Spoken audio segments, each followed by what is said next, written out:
I'm Linda Holmes. This is NPR's Book of the Day. Journalist Rachel Louise Snyder might seem like an unlikely candidate to write a memoir about light being more powerful than darkness. Her mother died when she was young. Her father and stepmother were part of a religious community that encouraged pretty severe corporal punishment. She was kicked out of school, kicked out of the house. But as she tells NPR's Scott Simon, she found that when she got out into the wider world, it actually wasn't as hostile as she'd been led to believe. Rachel Louise Snyder's new memoir, Women We Buried, Women We Burned, begins with a memory, or is it a vision? She's near the equator on a ship, a semester at sea program. Staring up at the sky, it appears to be perfectly split into two, half night, half dawn. Let's ask the author to continue. Science explained the celestial vision I saw that night, but memory makes it a miracle. I wouldn't understand for years still, but that line was a kind of beginning, a reset, a visual demarcation of my own metamorphosis. That line is my origin story. Rachel Louise Snyder, who as a journalist has told stories of survival from around the world, especially in her book on domestic violence, No Visible Bruises, now tells her own life story, and she joins us now. Thanks so much for being with us. Thank you so much for having me. You lost your mother to cancer when you were 8. Your father found love pretty quickly. Or something like it. Well, and let me just put it this way. It wasn't a loving time for you, was it? No, it was not a loving time for me. Yeah. You would think that losing my mother would be like the big thing. And that was big. But her illness, her cancer had dictated so much of our lives. You know, my brother and I would come home from school and did we have to help her? Did she need help getting out of bed? When she died, we suddenly had this freedom. You know, we could take our little Schwinns anywhere, you know.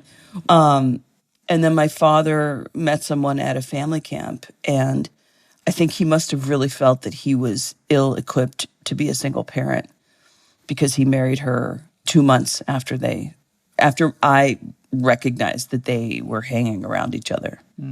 And the morning of the wedding, my father brings me downstairs to the church. She's in her wedding dress. I'm in a bridesmaid's get-up.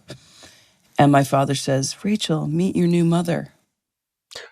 Well, also, I mean, as you write, cancer took my mother, but religion took my life. Your father brought your family into a religious community. Yeah. If I may, there just seemed to be a lot of everyday violence that was taken for granted around you. Absolutely. Yeah. My real mother was Jewish, and my father was Christian. So, when my mother died, my father really went deeply into Christianity, and in particular fundamentalist evangelical Christianity. And my aunt and uncle had a church in Illinois, a very tiny little church. And they told him that God was speaking through them about him and that he needed to marry this woman and he needed to move us to Illinois and we needed to enroll in this kind of ridiculous tiny little school where there were 5 kids in my entire grade. So everything just suddenly changed.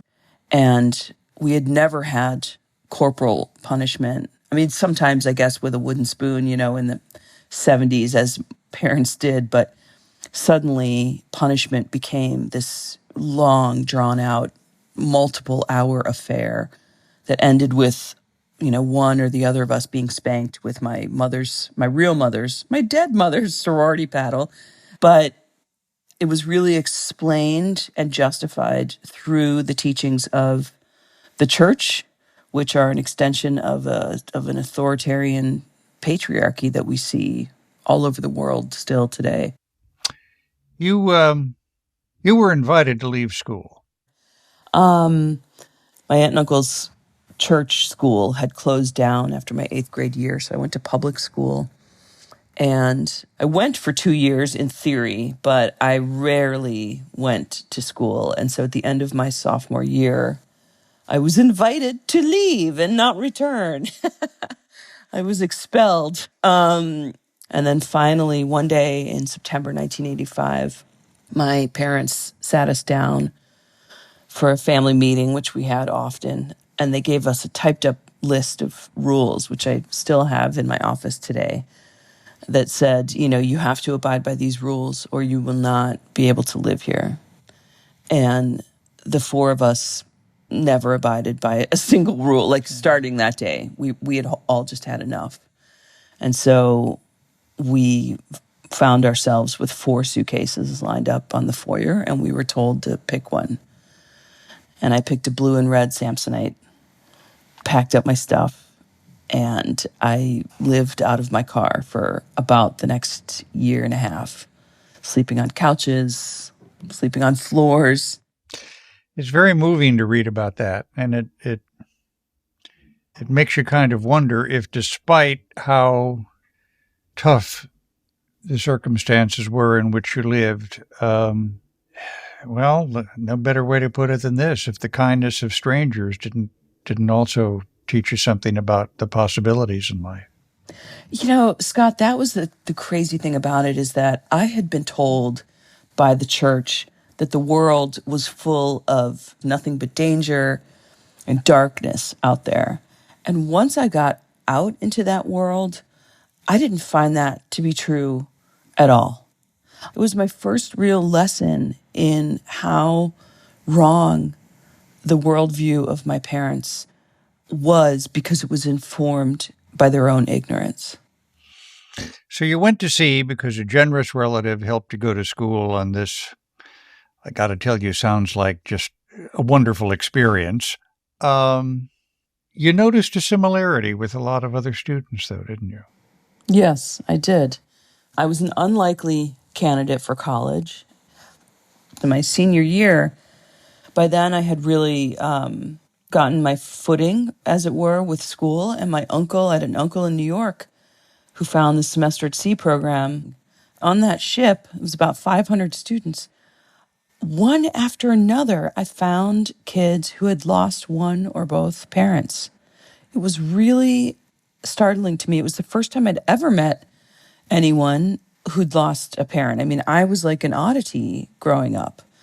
And I really began to wonder if there was some way that we were living differently than other kids. And it had to do with understanding that you have one life through this lens of a great loss. That really got to me. I wrote down your phrase: we were land masses reordered after disaster. Yeah. Sometimes I forget what I write, and then someone reads it back to me, and I think, that's beautiful. Oh, I wrote that. Yeah. That's what it felt like. It felt like you shift some emotional shape of yourself. And the thing about losing someone so young, my mother was 30 when she got cancer, and then 35 when she died. So I was almost 9 when I lost her. And I did not understand what that loss meant. And the loss grew bigger as the years went on. So you're at sea looking up into the sky.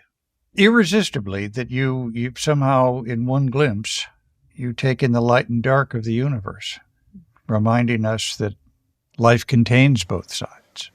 Life contains both sides, but because light bends around the earth, the light actually has more matter than the darkness.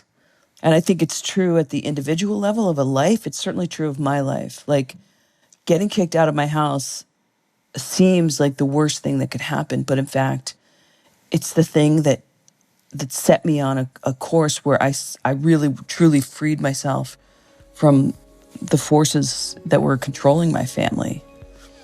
And I've had an amazing life. Absolutely unpredictable. Rachel Louise Snyder, her memoir, Women We Buried, Women We Burned.